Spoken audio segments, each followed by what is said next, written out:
পরিবহন মন্ত্রী স্নেহাশিস চক্রবর্তী সম্প্রতি এক সারপ্রাইজ ভিজিটে এসএসকেএম হাসপাতালে গিয়েছেন। সেখানে তিনি হাসপাতালে রোডসহ অন্যান্যগুলির পরিস্থিতি পরিদর্শন করেন।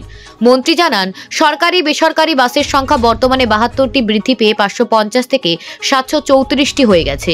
এখন পর্যন্ত 4100টি ট্রিপ সম্পন্ন হয়েছে, তবে বাসের সংখ্যা আরও বাড়ানোর প্রয়োজনীয়তা রয়েছে।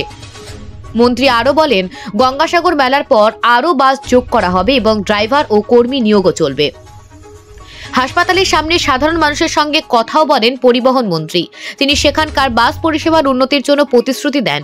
এদিন তিনি আন্দুল ও আমতার মতো এলাকায় সরকারি বাসের অভাব লক্ষ্য করেন এবং সেখানেও বাস বাড়ানোর কথা জানান। সাধারণ মানুষ থেকে শুরু করে স্থানীয় বাসিন্দাদের আশা, সরকারের এই পদক্ষেপ তাদের যাতায়াতের সমস্যা মেটাবে। Bureau report, news prime Times.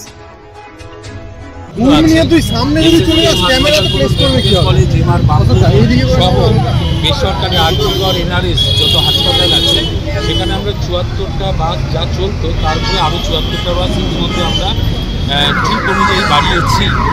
এরপরেও আমরা এই হাসপাতালগুলোতে আমরা কোন কোন জায়গাগুলোতে বাসের অভাব আছে সেটা আমরা দেখব, দেখে সেই অনুযায়ী আমরা আবার ঠিক বাড়াবো বা নতুন বাসে আমরা ব্যবস্থা করব।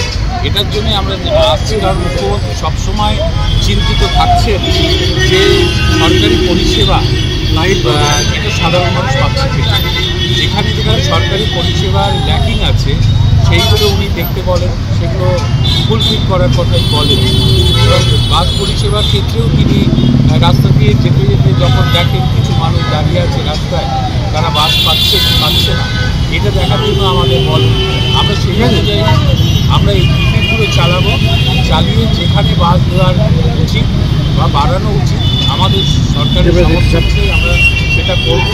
এবং যেখানে বেসরকারি বাসও দিলে হয় সেখানে আমরা বেসরকারি বাসে পার্টি কিছু করব।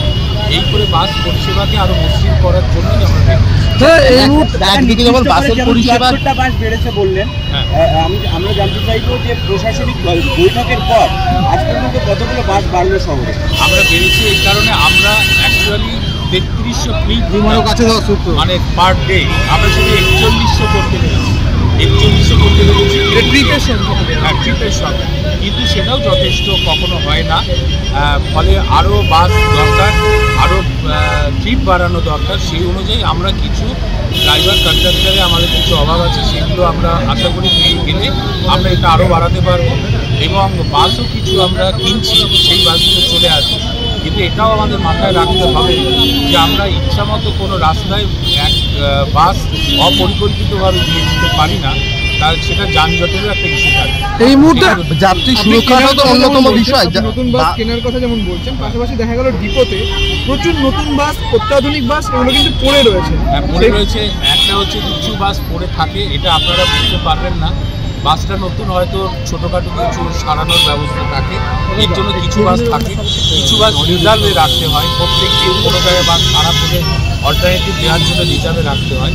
হয়তো আপনি ওগুলো দেখেছেন, বা কিছু বাস খুবই খারাপ অবস্থায় পড়ে আছে সেটা দেখছেন।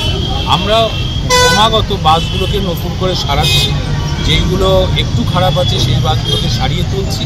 এবং এরপরে যেটা হবে ড্রাইভার কন্ডাক্টর আমরা কিছু পাবো, পেলে আরও বাস পরিষেবা কলকাতায় বাড়বে। কি কর্মী নিয়োগ হবে? হ্যাঁ, সেটা আশা করি। একটা বিষয় অন্যতম বিষয়। এবার দেখুন, গঙ্গাসাগরে আমাদের কিছু সরকারি বাস দিয়ে দিতে হয়, আপনারা জানেন, সেখানে লক্ষ লক্ষ মানুষ আসে, তাদেরও তো সেখানে পৌঁছানোর একটা বন্দোবস্ত সরকারকে করতে হবে, যেহেতু প্রতিকূল ভৌগোলিক অবস্থানের মধ্যে গঙ্গাসাগর রয়েছে।